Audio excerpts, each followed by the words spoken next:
جی السلام علیکم ورحمۃ اللہ وبرکاتہ، کیسے ہیں آپ سب؟ امید ہے آپ سب خیریت سے ہوں گے۔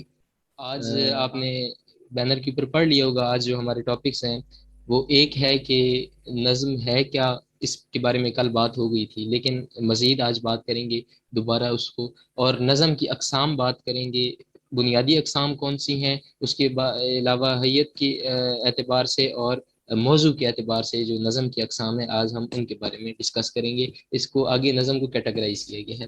کل بھی بات کی تھی کہ نظم کسی ایسی شاعری کو کہتے ہیں جس کے اندر ایک خیال کو مسلسل بیان کیا جائے، اس میں ایک ہی ٹاپک ہوتا ہے اور ایک ہی ٹاپک کو بار بار جو ہے وہ اسی ٹاپک کے انڈر رہ کے شاعری کی جاتی ہے۔ نظم کا ایک خاص موضوع ہوتا ہے، اسی موضوع کے تحت وہ پوری شاعری لکھی جاتی ہے، اور اس میں ردیف اور قافیے کی جو ہے وہ پابندی لازم نہیں ہے۔ اگر ہم قافیہ اور ردیف کی پابندی کرتے ہیں غزل کی طرح تو بہت اچھی بات ہے، وہ بھی نظم کہلائے گی۔ اگر قافیہ اور ردیف کی ہم پابندی نہیں کرتے تو بھی وہ نظم کہلائے گی۔ اس میں قافیہ اور ردیف کی ضرورت نہیں ہے، ضروری نہیں ہے کہ ہر حال میں قافیہ ردیف ہونی چاہیے۔ اور ابھی ہم آگے جب اقسام کا ذکر کریں گے تو اس میں آپ کو اندازہ ہو جائے گا کہ اگر ہم قافیہ ردیف لگائیں گے تو وہ کیا ہوگی، قافیہ ردیف نہیں لگائیں گے تو پھر وہ کیا ہوگی۔ تو آگے ہم اقسام کی طرف چلتے ہیں۔ اقسام جو بنیادی ہم اقسام نظم کی دیکھتے ہیں، اس کے اندر جو آتی ہے سب سے پہلی ہے پابند نظم۔ ٹھیک ہے، اس کو آپ بے شک کاپی پہ نوٹ کرتے جائیں، پابند نظم۔ ٹھیک ہے، اس کے بعد ہمارے پاس آتی ہے آزاد نظم۔ ٹھیک ہے، آزاد نظم کو ہم انگلش کے اندر فری ورس کہتے ہیں، صحیح ہے۔ اور اس کے بعد ایک ہمارے پاس آتی ہے طویل نظم، ٹھیک ہے، لانگ پوئم۔ ایک آتی ہے پھر مرہ نظم، جس کو ہم انگلش کے اندر بلینک ورس کہتے ہیں، ٹھیک ہے۔ اور ایک پھر ہمارے پاس آتی ہے نثری نظم، جو نثر کی صورت میں لکھی جاتی ہے۔ اب ہم ان کو ڈسکس کرتے ہیں کہ یہ ہے کیا۔ پابند نظم کس نظم کو کہتے ہیں؟ پابند نظم ایسی نظم کو کہتے ہیں جو قافیہ اور ردیف کی پابندی کے ساتھ ہو، ٹھیک ہے، جس کے اندر ہم قافیہ اور ردیف کو استعمال کریں اور اس کی پابندی ہو رہی ہو، ایسی نظم کو ہم پابند نظم کہتے ہیں۔ ایسی نظم ایک خاص اوزان کے اندر لکھی جاتی ہے اور اس میں بحر کا اور جو ہے عروض کا بھی خیال رکھا جاتا ہے، ٹھیک ہے۔ پابند نظم جو ہے وہ خاص ایک بحر کے اندر لکھی جاتی ہے، جو اکثر ہم نظمیں پڑھتے ہیں جن کو ہم گنگنا بھی سکتے ہیں، ٹھیک ہے۔ ایسی نظموں کو پابند نظم کہتے ہیں کیونکہ وہ اب پابند ہو گئی ہیں، نام سے ظاہر ہو رہا ہے، اس میں قافیہ اور ردیف کی پابندی لازم ہے، ٹھیک ہے۔ اس کے بعد آتی ہے ہمارے پاس جو ہے آزاد نظم۔ آزاد نظم جس کو ہم انگلش میں فری ورس کہتے ہیں، آزاد نظم ایسی نظم کو کہتے ہیں جو قافیہ ردیف اور اوزان کی پابندی سے آزاد ہو مکمل طور پہ، ٹھیک ہے۔ اس میں ہمیں کوئی ضرورت نہیں ہوتی کہ ہم قافیہ اور ردیف کی بار بار پابندی کریں، اس کے اندر ہمیں کوئی ضرورت نہیں ہے کہ ہم جو ہے وہ اس کو باقاعدہ کسی وزن کے اندر لکھیں۔ اس میں عروض سے بھی یہ جو ہے وہ نفی کرتی ہے اس کی بھی، اور یہ اس کے اندر وہ بھی استعمال نہیں ہوتے، ٹھیک ہے۔ یہ آزاد نظموں کی اگزامپل کل گروپ کے اندر کچھ پتہ نہیں کن صاحبہ نے بھیجی تھی، تو وہ آزاد نظم کی اگزامپل تھی، وہ ایک بار آپ چیٹ پیچھے دیکھ لیجئے گا۔ وہ آزاد نظم کی اگزامپل ہے جس کے اندر ہم کسی بھی خیال کو، بلکہ آج ہماری ایک ممبر صاحبہ نے ایک مجھے آزاد نظم بھیجی تھی، میں آپ کو وہ سنا بھی دیتا ہوں۔ انہوں نے بھیجا کہ سنو جانا کمی کیا تھی، سنو جانا کمی کیا تھی، تم نے مڑ کر دیکھا بھی نہیں، ایسی بے حسی کیا تھی، تھوڑی سی چاہ تھی تو مانگی تھی، تم دے نہ سکے ایسی بھی کنجوسی کیا تھی۔ اب یہ جو نظم ہے یہ کسی وزن کے اندر نہیں ہے، کسی خاص بحر کے اندر نہیں ہے، اوزان اور وزن کو میں پھر ڈیفائن کرتا ہوں، ٹھیک ہے، ایک بار میں یہ چیز بیان کر دوں۔ یہ ابھی خاص نہیں ہے، ٹھیک ہے، یہ ویسے لکھی گئی ہے۔ ایسی نظم کو ہم آزاد نظم کہتے ہیں جو ان چیزوں سے آزاد ہو۔ اب اوزان کا آیا ہے کہ اوزان کیا چیز ہے۔ اوزان جمع ہے وزن کی، وزن ہے کہ ایک خاص کیفیت، ایک خاص وہ جو ہے وہ اسٹیٹ کے اندر لکھی جائے۔ اس کو میں آپ کو ڈیفائن کرتا ہوں اس طرح کہ آپ نے اگر غزلیں پڑھی ہیں، نظمیں پڑھی ہیں، تو وہ اس کو ہم گنگنا بھی سکتے ہیں، ٹھیک ہے۔ وہ ایک خاص بحر کے اندر ہوتی ہیں، جیسے کہ میں آپ کو اگزامپل دوں، جیسے کہ ایک شعر ہے، موت کا ایک دن معین ہے، نیند کیوں رات بھر نہیں آتی۔ یہ اب ایک وزن ہے، ایک بحر کے اوپر ہم نے اس کو جو ہے وہ اپلائی کیا ہے، ٹھیک ہے۔ اس کو ہم وزن کہتے ہیں۔ اوزان اور وزن ایک ہی چیز ہے، وزن کی جمع ہے اوزان، ٹھیک ہے۔ اس کو پھر ہم ایک لیکچر میں ڈسکس کریں گے کہ ہم وزن بناتے کس طرح ہیں۔ اس کے بعد ہمارے پاس ایک آتی ہے طویل نظم۔ نام سے ہی ظاہر ہے کہ جو نظم لمبی ہے، ٹھیک ہے، جو اپنی اس کے حساب سے پیمائش کے حساب سے ایک لمبی نظم ہے، اس کو ہم طویل نظم کہیں گے، لانگ پوئم. ٹھیک ہے. اور اس کے اندر زیادہ تر ہمارے پاس قصیدے آ جاتے ہیں، مرثیے وغیرہ آ جاتے ہیں طویل نظموں کے اندر. طویل نظم کی ایک بڑی اگزامپل آپ کو میں بتاؤں، علامہ اقبال رحمۃ اللہ علیہ کا شکوہ اور جواب شکوہ، یہ طویل نظم کی اگزامپل ہے. ٹھیک ہے. اس کے اندر اب وہ ایک الگ بات ہے کہ وہ جو مسدس استعمال ہوئی ہیں 6 مصروں کے، اس کی بھی ہم آگے بات کریں گے. لیکن اس نظم کو جو قسم میں آئے گی وہ آئے گی طویل نظم، کیونکہ یہ ایک لانگ پوئم ہے. طویل نظم کے اندر آپ لوگوں نے یاد رکھنا ہے کہ مرکزی خیال جو ہے وہ ایک ہی رہتا ہے. ٹھیک ہے. سینٹرل تھیم جو ہے وہ ایک ہی رہتا ہے، اسی پہ ہی ڈسکشن ہوتی ہے، لیکن مرکزی کردار اور بھی ساتھ اٹیچ ہوتے ہیں اس کے ساتھ. میں آپ کو اس کی اگزامپل ڈرامہ کے ذریعے دیتا ہوں. ڈرامہ ایک الگ صنف ہے، اس کا شاعری سے تعلق نہیں ہے، لیکن میں اگزامپل کے طور پہ، کیونکہ آپ ڈراماز دیکھتے رہتے ہوں گے تو آپ کو آسانی سے میری بات سمجھ آ جائے گی. ایک ڈرامہ اگر ٹی وی پہ لگا ہوا ہے، اس کے اندر سینٹرل جو تھیم ہے وہ کہانی، مین کردار ایک ہوگا، ایک ہیرو ہوگا، ایک ہیروئن ہوگی، اور اس کے گرد وہ پوری کہانی گھوم رہی ہوگی. لیکن اس کے ساتھ ساتھ کچھ ایسے ایڈیشنل کریکٹرز ہوتے ہیں یا سپورٹیو کریکٹرز ہوتے ہیں جن کی کہانیاں بھی ساتھ ساتھ چل رہی ہوتی ہیں.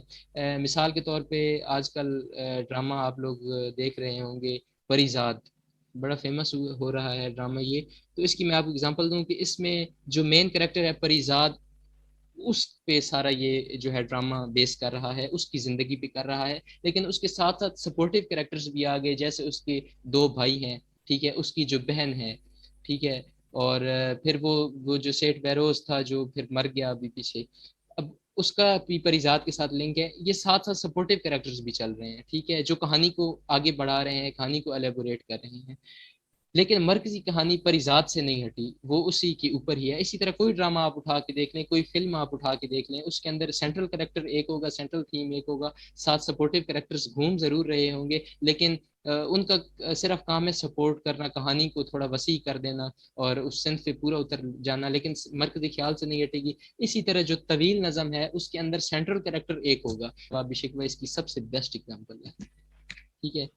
اس کے علاوہ مسدس حالی اس کی بیسٹ ایگزامپل ہے. مسدس حالی رانا الطاف حسین حالی کی لکھی ہوئی ہے، اور وہ ایک طویل نظم ہے، وہ بھی اس کی بیسٹ ایگزامپل ہے. ٹھیک ہے. اس کے بعد ایک ہمارے پاس نظم آتی ہے مرہ نظم، جس کو ہم انگلش میں بلینک ورس کہتے ہیں. ٹھیک ہے. انگریزی کے اندر بھی اس قسم کی نظمیں لکھی جاتی ہیں، فری ورس اور بلینک ورس کی. اردو کے اندر بھی لکھی جاتی ہیں اور دیگر زبانوں کے اندر بھی لکھی جاتی ہیں. اب مرہ نظم کیا ہے؟ مرہ نظم میم عین رے اور الف. ٹھیک ہے. یہ نظم ایسی نظم کو کہتے ہیں جس کے اندر قافیہ نہیں ہوتا. ٹھیک ہے. اب اس کے اندر کوئی قافیہ نہیں ہوتا، اور جب قافیہ نہیں ہوگا تو آپ خود دیکھ لیں کہ وہ نظم کس طرح ہوگی. اچھا، لیکن اس میں یہ چیز آپ نے خیال رکھنا ہے کہ وزن کے اندر ہوگا مصرع. ہر مصرع الگ اپنا ایک روٹین لیے ہوئے ہوگا، اور ہر مصرع جو ہے وہ ایک الگ ہوگا، لیکن اس کے اندر قافیہ نہیں ہوگا، لیکن وہ خاص وزن کے اندر ہوگی. میں آپ کو دیکھتا ہوں، اگر مجھے کوئی مرہ نظم کی اگزامپل ملتی ہے تو میں وہ آپ کو بتا دیتا ہوں، آپ کو اچھے سے سمجھ آ جائے گی. یہ مرہ نظم کی مثال سنیے گا. ہنگامہ ہستی کو گر غور سے دیکھو تم، ہر خوش کو تر عالم صنعت کے تلاطم میں، جو خاک کا ذرہ ہے یا پانی کا قطرہ ہے، حکمت کا مرقع ہے، جس پر قلم قدرت انداز سے ہے جاری، اور کرتا ہے گلکاری، ایک رنگ کے آتا ہے 100 رنگ دکھاتا ہے. اب دیکھیں اس کے اندر پہلے میں ہستی کو آ گیا، دوسرے مصرے میں دیکھو تم آ گیا، تیسرے میں عالم آ گیا، چوتھے میں تلاطم میں آ گیا، پانچویں میں ذرہ ہے آ گیا. اسی طرح ہر مصرع جو ہے وہ ردیف کی قافیے کی پابندی سے آزاد ہے، لیکن پھر بھی ایک خاص وزن کے اندر ہے.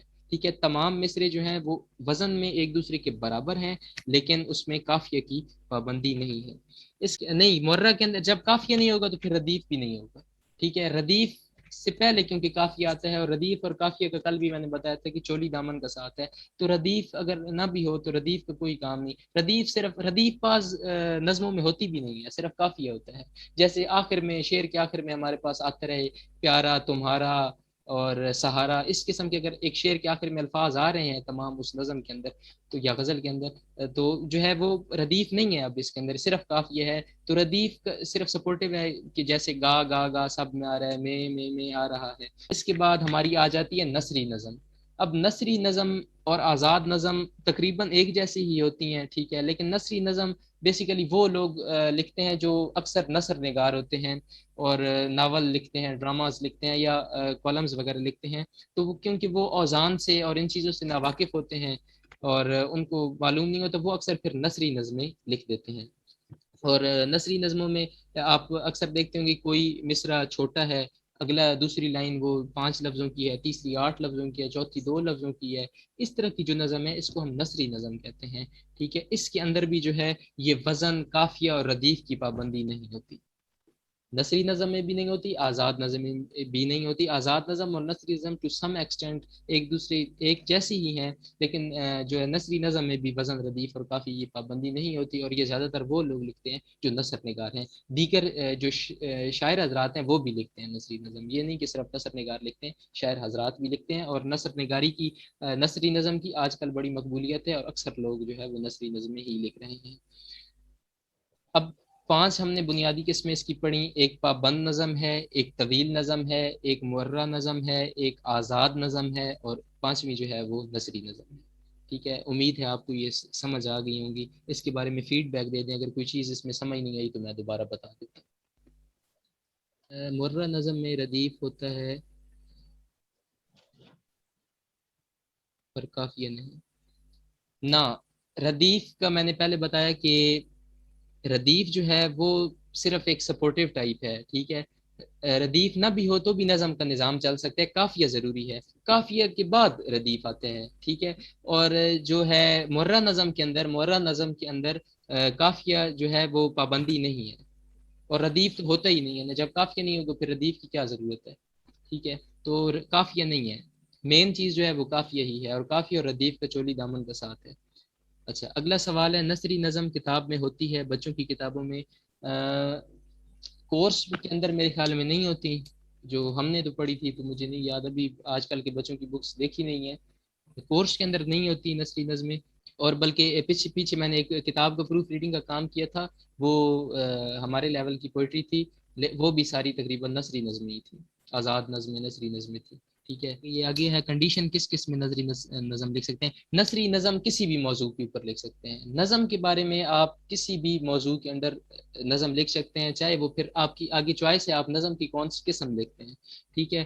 آپ کسی جو ہے وہ موضوع کے اوپر اٹھا کے لکھتے ہیں، آپ حالات حاضرہ کے اوپر لکھتے ہیں، آج کل کیا ہو رہا ہے، آپ بالکل نثری نظم اور آزاد نظم میں مزے کی بات ہے کہ آسانی یہ ہوتی ہے کہ اس میں کیونکہ اوزان کا خیال نہیں رکھا جاتا، ٹھیک ہے، کافی ردیف کی جو ہے وہ پابندی بھی لازم نہیں ہوتی، اگر کریں بھی تو ٹھیک ہے، نہ بھی کریں تو خیر ہے، لیکن اس کے اندر یہ ہے کہ آپ اپنے خیالات کو کھل کے اظہار کر سکتے ہیں، ٹھیک ہے۔ یعنی اگر آپ کو ایک مصرع آپ کے ذہن میں آ رہا ہے، آپ اس کو بھی لکھ سکتے ہیں آزادانہ طور پر، اور آپ اپنے خیالات کا کھل کے اظہار کر سکتے ہیں، جبکہ پابند نظموں کے اندر، طویل نظموں کے اندر آپ کو یہ ہوتا ہے کہ آپ نے بس وہ جو آپ بہر ایک خاص استعمال کریں، اگر اس میں 5 لفظ آنے ہیں تو آپ نے اس 5 لفظ کے اندر اپنی بات کو سمیٹنا ہے، تو یہ بات ہے، آپ نثری نظم کسی بھی موضوع کے اوپر لکھ سکتے ہیں۔ اور ایک بات ہمیشہ یاد رکھیں کہ جب بھی آپ نظم لکھیں تو اس کا عنوان لازمی اوپر لکھیں، کیونکہ نظم کو عنوان ہوتا ہے گا۔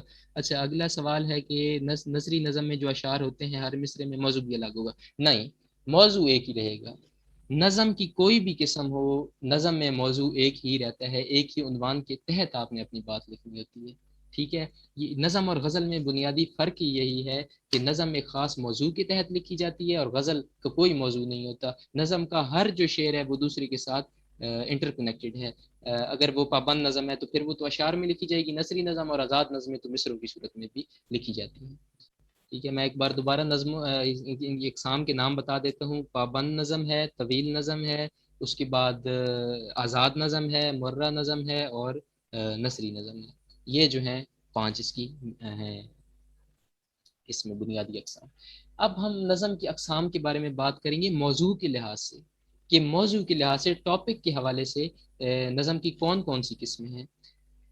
اب وہ ہم نے قسمیں کل ڈسکس بھی کی ہیں، وہ تمام اقسام ہم نے کل ایک بار ڈسکس کی تھی، آج ہم ان کو دوبارہ ریوائز بھی وہ آپ کا ہو جائے گا دوبارہ، اور آپ کو پتہ چل جائے گا کہ نظم کی یہ اقسام موضوع کے لحاظ سے کیسے کیسے ہیں۔ سب سے پہلے قسم ہے حمد، ٹھیک ہے، نظم کی ایک قسم ہے حمد، اور حمد موضوع کے لحاظ سے ہے، موضوع مطلب ٹاپک کون سا ہے، اب ٹاپک ایک حمد ہے، اب حمد جو لکھی جائے گی وہ کیا ہوگی، وہ نظم کی قسم ہوگی موضوع کے لحاظ سے۔ حمد کیسی نظم کو کہتے ہیں؟ حمد ایسی شاعری، ایسی نظم کو کہتے ہیں جس کے اندر اللہ کی وحدانیت کا ذکر کیا جائے، اللہ کی بڑائی کا ذکر کیا جائے، اللہ کی ذات صفات اور کمالات کا ذکر کیا جائے، ایسی نظم کو حمد کہا جاتا ہے۔ حمد ہم سب پڑھتے رہتے ہیں، رسائل کے اندر، بکس کے اندر حمد ہماری ہوتی ہے۔ نعت، دوسری قسم ہے نعت۔ نعت کیا چیز ہے؟ نعت ایسی شاعری کو کہتے ہیں، ایسی نظم کو کہتے ہیں جس کے اندر حضرت محمد صلی اللہ علیہ وآلہ وسلم کی تعریف کی جائے، ان کی جو ہے وہ ان کی صفات کا، ان کی کمالات کا اور ان کی ذات کا ذکر کیا جائے، ایسی نظم کو نعت کہتے ہیں۔ اور نعت لکھنے کا رواج جو ہے وہ حضور صلی اللہ علیہ وآلہ وسلم کے دور مبارک سے ہی تھا۔ صحابہ کرام رضوان اللہ علیہم اجمعین جو تھے وہ نعتیں کہتے تھے، نعتیں لکھتے تھے، اور مشہور شاعر جو ہیں زمانہ اسلام کے دور پیغمبر کے، وہ حضرت حسان بن ثابت رضی اللہ تعالیٰ عنہ ہیں۔ حضرت حسان بن ثابت رضی اللہ تعالیٰ عنہ کی جو نعتیں ہیں وہ آپ صلی اللہ علیہ وسلم خود بھی پسند فرمایا کرتے تھے، اور ان کی نعتیں آج تک جو ہیں وہ پڑھی جاتی ہیں، آج تک مشہور ہیں۔ اس کے بعد نعتوں کا یہ سلسلہ آج تک جاری و ساری ہے، آج تک جو ہے وہ لوگ لکھتے ہیں نعتیں، اور نعت لکھنا یہ کسی سعادت سے کم نہیں ہے۔ آگے ہمارے پاس جو ہے وہ ڈیفائن ہوتی ہے قصیدہ۔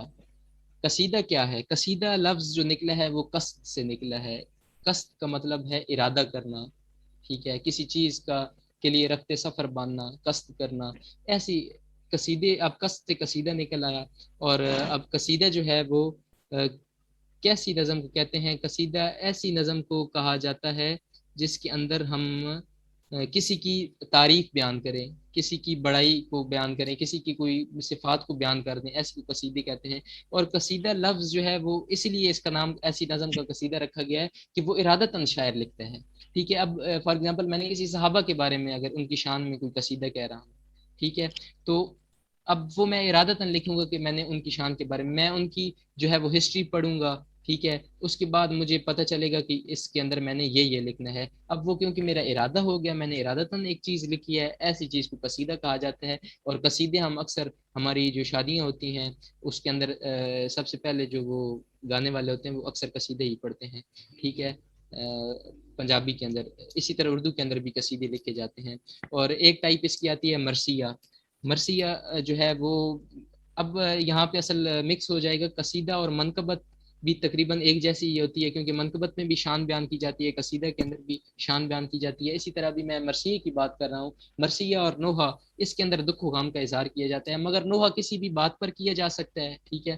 اور مرثیہ جو ہے وہ کسی کی پارٹیکولر کسی کے مرنے کے بعد اگر لکھا جائے تو اس کو ہم مرثیہ کہیں گے۔ ویسے نوحے مرنے کے بعد آفٹر ڈیتھ بھی لکھے جاتے ہیں، لیکن مرثیہ جو ہے وہ پارٹیکولر آفٹر ڈیتھ جو نظم لکھی جاتی ہے اس کو مرثیہ کہتے ہیں، جس کے اندر رنج و الم کا اظہار ہوتا ہے، اس بندے کو ہم یاد کر رہے ہوتے ہیں، اس کی خوبیوں کو ہم بیان کر رہے ہوتے ہیں، ایسی نظم کو ہم جو ہے وہ قصیدہ اپنا مرثیہ کہتے ہیں۔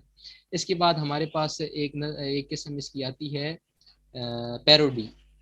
پیروڈی آپ نے اکثر یہ ٹرم سنی ہوگی، پیروڈی ایسی چیز کو کہتے ہیں جس کے اندر ہم طنز و مزاح کا اظہار کریں۔ آپ نے اکثر ڈراماز کے اندر یا اکثر اسٹیج شوز کے اندر پیروڈیز دیکھی ہوں گی کہ مختلف جو ہے وہ نقل اتاری جاتی ہے، مختلف لوگوں کی کسی شخصیت کی نقل اتاری جاتی ہے۔ اب پیروڈی کا لفظ جو ہے وہ میرے خیال میں پیروڈیا سے نکلا ہے، اور اس کا مطلب ہے کہ اپنے خیال کو بدل کر، مطلب اس بندے کا گیٹ اپ کر کے نا، یا اس بندے کی جیسی شخصیت بنا کے آپ کوئی مزاح کے عنصر کو بیچ میں نمایاں کریں، جس سے میں آپ اس پہ طنز بھی کر رہے ہوں، مطلب ڈائریکٹلی ہٹ تو نہ کر رہے ہوں مگر انڈائریکٹلی آپ اس کا مذاق بنا رہے ہیں کہ اس نے یہ بات کی، ٹھیک ہے، ایسی چیز کو پیروڈی کہتے ہیں۔ اس کے بعد ہماری ایک قسم آتی ہے شہر آشوب۔ شہر آشوب کا جو لفظ ہے اس کا مطلب ہے کوئی پرابلم کریٹ کر دینا، ٹھیک ہے، کوئی مسئلہ بنا دینا، کوئی شور شرابہ، ٹھیک ہے، کوئی معاشرے کے اندر، اپنے سٹی کے اندر، اپنے علاقے کے اندر کوئی شور شرابہ ہو جائے، کوئی ہنگامہ ہو جائے، کوئی فتنہ ہو جائے، تو اس کو خیال میں لاتے ہوئے جو شاعری کریں گے اس کو ہم شعر عاشوق کہیں گے۔ کوئی فتنہ ہو رہا ہے، کوئی ہنگامہ ہو رہا ہے، کوئی پرابلم ہو رہا ہے ہمارے سٹی کے اندر، ہمارے علاقے کے اندر، تو اس کو جب ہم شاعرانہ انداز میں بیان کرتے ہیں تو اس کو ہم شعر عاشوق کہتے ہیں، ٹھیک ہے۔ اس کے اندر ہم اپنے علاقے کے لوگوں کا ذکر کرتے ہیں، ان کے حالات کا ذکر کرتے ہیں، ان کے مسائل کا ذکر کرتے ہیں۔ اس کے بعد ہمارے پاس ایک قسم آتی ہے وسوق، ٹھیک ہے، یہ نئی نئی قسمیں آپ سن رہے ہوں گے۔ وسوق ایسی شاعری کو کہتے ہیں جس کے اندر ہم اظہار ایسی چیز کا کریں کہ ہمیں وہ چیز پسند نہیں ہے یا ہم اس سے بیزاری لا تعلقی کا اظہار کریں، ٹھیک ہے، ایسی شاعری جب ہم کرتے ہیں تو ایسی شاعری جو ہے وہ ہمارے پاس وسوخت کے اندر آتی ہے۔ وسوخت جو ہے وہ واو الف سین واو خ اور تے، ٹھیک ہے، اس کو میں پھر آپ کو گروپ کے اندر یہ تمام اقسام لکھ کے بھی بھیج دوں گا۔ واسوق ایسی شاعری کو کہتے ہیں جس کے اندر کسی سے بیزاری لا تعلقی کا اظہار کیا گیا ہو، اور اس کے اندر پھر آپ اس پہ شاعری کریں۔ فار ایگزامپل میرا کوئی دوست ہے وہ مجھ سے ناراض ہو گیا ہے، یا میں بلکہ اس سے ناراض ہو گئی ہوں، اب میں اس سے بیزاری کا تعلق اپنی شاعری کے انداز میں کریں، کیونکہ شاعر حضرات جو ہیں وہ اکثر لوگوں کے جو ہے لوگوں کے جو ان کو درد دیتے ہیں، دکھ دیتے ہیں، تو وہ اپنی اکثر شاعری کے ذریعے، شعروں کے ذریعے وہ اظہار کرتے ہیں۔ جو شاعری کسی سے بھی بیزاری کا، کسی کی نفی کرنے کا، کسی سے انکار کرنے کا، لا تعلقی کا اظہار کرنے کا میں جو شاعری لکھی جاتی ہے، ایسی شاعری کو ہم باسوخت کہتے ہیں۔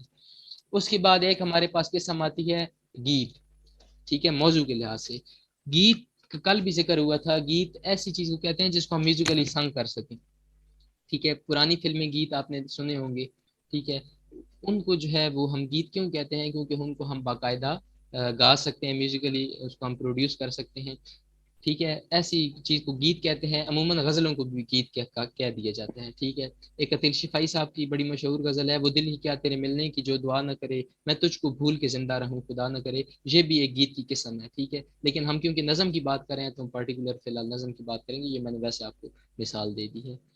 تو یہ ہماری کچھ اقسام ہو گئیں اس کے اندر موضوع کے لحاظ سے، ٹھیک ہے، ٹاپک کے لحاظ سے۔ میں دوبارہ بتا دیتا ہوں، حمد، نعت، گیت، واسوق، شعر آشوب، قصیدہ، اور اس کے بعد پیروڈی، ٹھیک ہے۔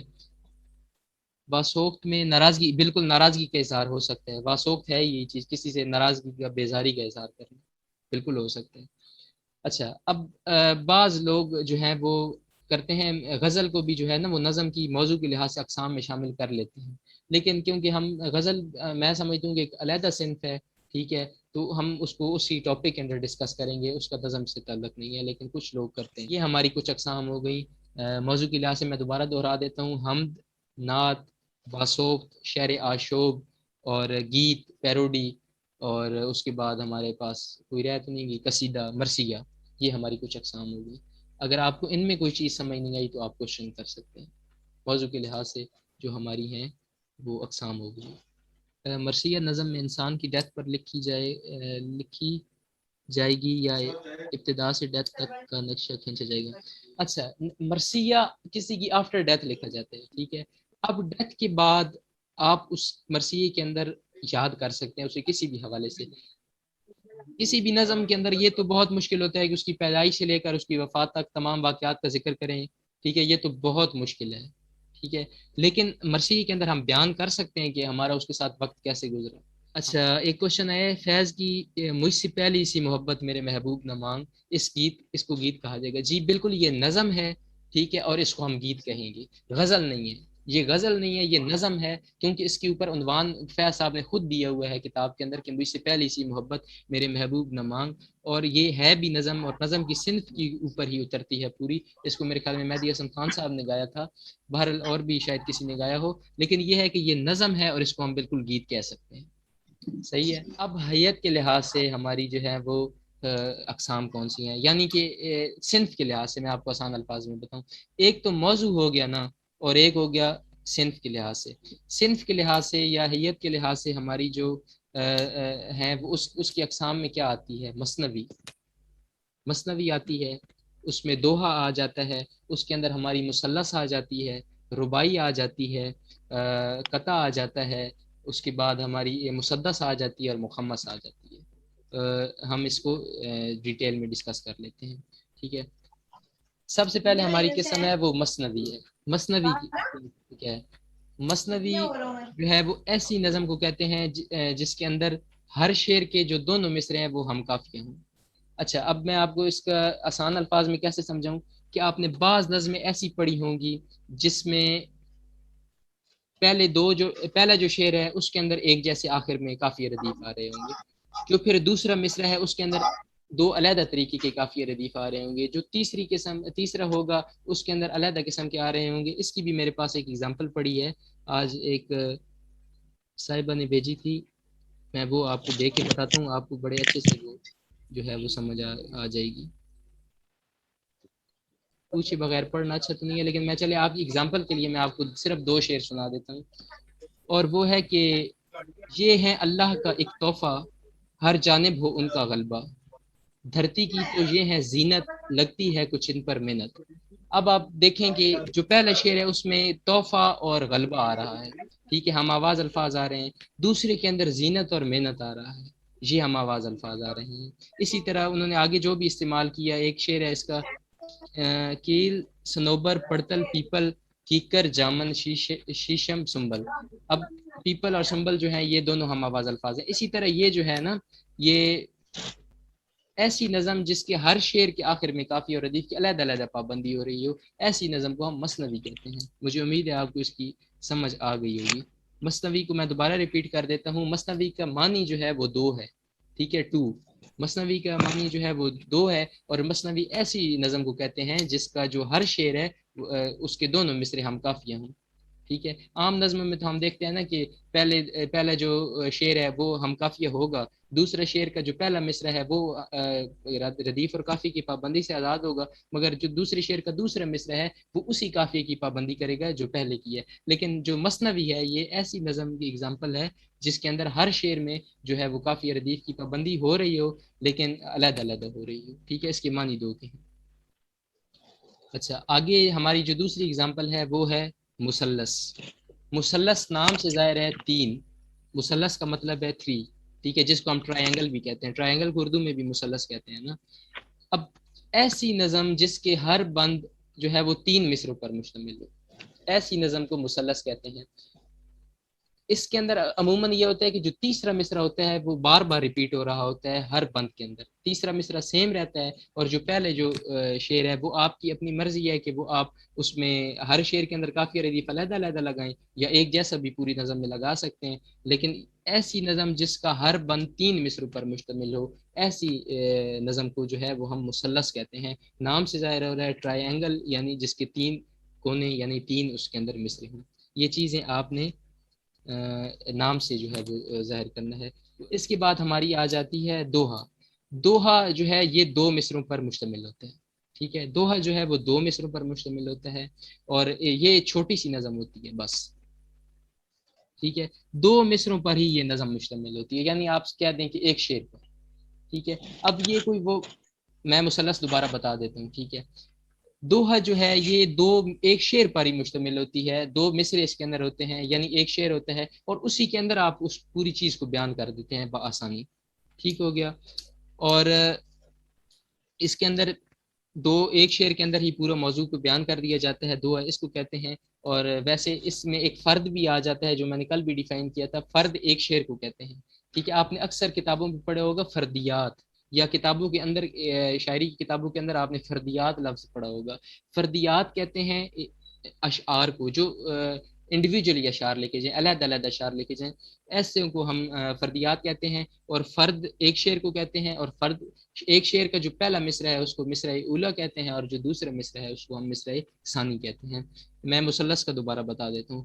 مثلث کو انگلش میں ٹرائنگل کہتے ہیں. نام سے ہی ظاہر ہو رہا ہے کہ جس کی 3.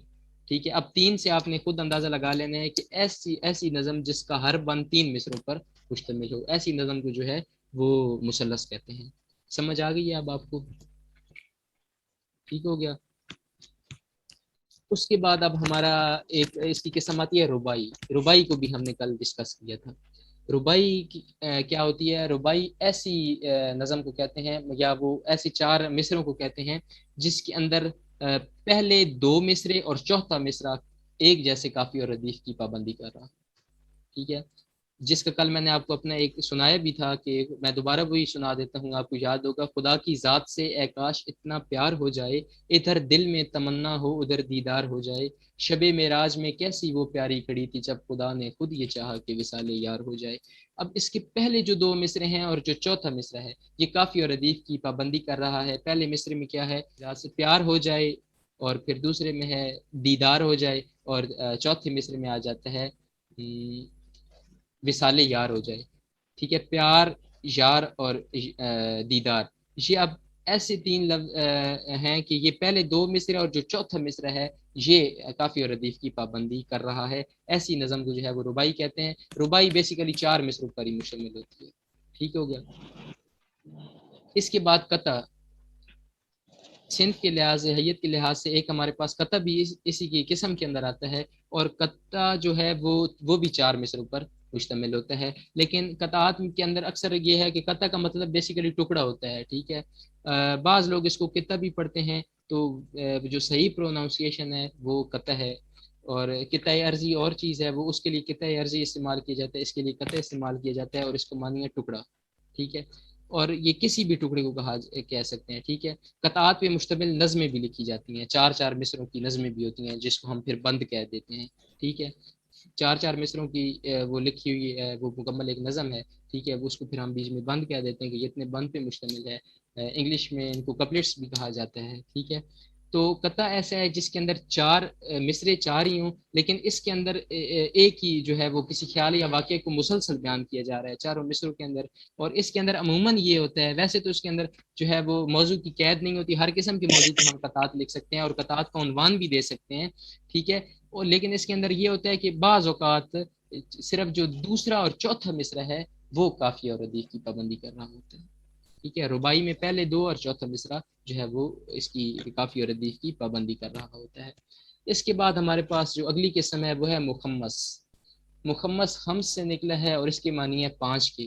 یہ عربی زبان کا شاید لفظ ہے اور اس کے معنی ہے 5. ٹھیک ہے. جو ہے میں مثلث 3. ٹھیک ہے. قطع اور ربائی 4، آگے مخمس 5. ایسا بند یا ایسی وہ نظم جو 5 مصروں پہ مشتمل ہو، ایسی نظم کو ہم مخمس کہتے ہیں. ٹھیک ہے.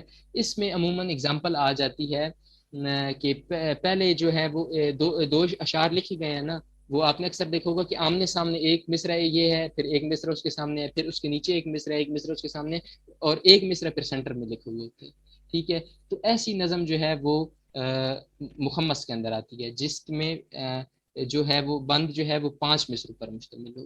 اگلی قسم جو ہے وہ مسدس ہے. مسدس کے معنی ہے 6، اس کا میننگ ہے 6. ایسی نظم جس کا ہر بند 6 مصروں پر مشتمل ہو، ایسی نظم کو جو ہے وہ ہم مسدس کہتے ہیں. اور سب سے بیسٹ اگزامپل 2 میرے ذہن میں آ رہی ہیں، شکوہ جواب شکوہ مسدس کی ہی اگزامپل ہے. اس کے اندر 6 مصرے ہیں. ٹھیک ہے. 6 مصروں کے اندر ہی بات کو ڈیفائن کیا گیا ہے، جیسے کہ ایک جواب شکوہ کے ہے کہ منفیت ایک اس قوم کی، نقصان بھی ایک ہی سب کا نبی، دین بھی ایمان بھی ایک، حرم پاک بھی اللہ بھی قرآن بھی ایک، کچھ بڑی بات تھی ہوتے جو مسلمان بھی ایک، فرقہ بندی ہے کہیں اور کہیں ذاتیں ہیں، کیا زمانے میں بنپنے کی یہی باتیں ہیں. اب یہ جو ہے یہ عموماً 6 مصروں پر جو ہے وہ جو شاعری ہوتی ہے اس کو ہم مسدس کہتے ہیں. اس کے علاوہ مسدس حالی مشہور ترین کتاب ہے، مولانا الطاف حسین حالی کی لکھی ہوئی ہے، اور وہ ہم نے کورس میں بھی پڑھی تھی، آپ نے بھی پڑھی ہوگی 9th 10th کے اندر، مسدس حالی. ٹھیک ہے. اس کے اندر وہ اصلاحی پہلو سے وہ جو ہے لوگوں کو بیان کر رہے ہیں. ہر جو بند ہے وہ ان کا 6 مصروں پر مشتمل ہے. ایسی نظم کو جو ہے وہ مسدس کہتے ہیں. میں ان اقسام کو دوبارہ ڈیفائن کر دیتا ہوں. مثنوی ہے، دوہا ہے، مثلث ہے، ربائی ہے، قطع ہے، اس کے بعد مخمس ہے اور مسدس ہے. ٹھیک ہے. یہ ہمارے پاس چیزیں آ گئی. کوشچن ہے مخمس اور مسدس میں ردیف اور قافیے کی کوئی قید ہے؟ دیکھیں، مخمس کے اندر اور مسدس کے اندر جو 4 اشعار ہوتے ہیں نا پہلے، ٹھیک ہے، مخمس میں جو پہلے 2 اشعار ہوتے ہیں، 4 جو مصرے ہوتے ہیں، اور جو مسدس کے اندر بھی جو پہلے 4 مصرے ہوتے ہیں وہ اکثر ردیف اور قافیے کی پابندی کر رہے ہوتے ہیں. آپ شکوہ جواب شکوہ علامہ اقبال رحمۃ اللہ علیہ کا پڑھیں تو آپ کو بخوبی سمجھ آ جائے گا کہ جو پہلے 4 جیسے کیوں دیکھیں کہ وہ قافیہ اور ردیف کی باقاعدہ پابندی کر رہے ہیں.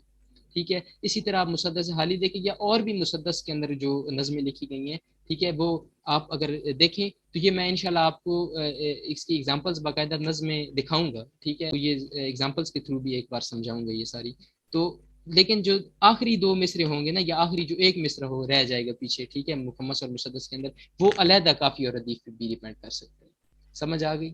وہ علیحدہ قافیہ اور ردیف کی پابندی کر سکتے ہیں، لیکن جو پہلے 4 مصرے ہوں گے وہ قافیہ اور ردیف کی پابندی کریں گے. لیکن ایک اور آپ نے یہاں پہ بات یاد رکھنی ہے کہ اگر یہ ایک نظم کی صورت میں ہم لکھ رہے ہیں، ٹھیک ہے، ایک نظم لکھ رہے ہیں، طویل نظم، تو اس کے اندر ہر بند کے اندر آپ علیحدہ قافیہ اور ردیف لگا سکتے ہیں. ٹھیک ہے، یہ نہیں کہ آپ نے اگر جو پہلے 4 مصروں میں لگائی ہے، اب آپ نے پوری نظم کے اندر ہی آپ نے اسی قافیہ ردیف کو لے کے چلنا ہے، اس کی پابندی نہیں ہے، ٹھیک ہے، آپ ہر بند کے اندر نئے قافیے لگا سکتے ہیں، سمجھ آ گئی، لیکن وہ اس بند کے اندر جو مصرے ہوں گے پہلے 4 ان میں قافیہ کی پابندی ضروری ہے۔ اچھا، جب نظم لکھیں گے تو کیا شاعر اپنا نام اس میں ایڈ کر سکتا ہے؟ کیونکہ اکثر شاعر نظم لکھتے ہیں تو اپنا نام لکھا ہوتا ہے، بالکل وہ کیوں نہیں اپنا ایڈ کر سکتا، بلکہ آخری شعر میں جو ہے وہ اکثر نظموں کے اندر شعراء اپنے تخلص استعمال کرتے ہیں، پھر ہم اس کو مقطع کہیں گے، اگر تخلص استعمال نہیں کرتا شاعر تو پھر اس کو آخری شعر کہیں گے، اور جو ہے نام شاعر استعمال کرتا ہے، اور کرنا چاہیے، میں نے کل بھی کہا ہے، میں آج بھی کہوں گا کہ شاعر کو اپنا نام استعمال کرنا چاہیے، کیونکہ وہ اسٹیمپ ہو جاتی ہے اس کے اوپر۔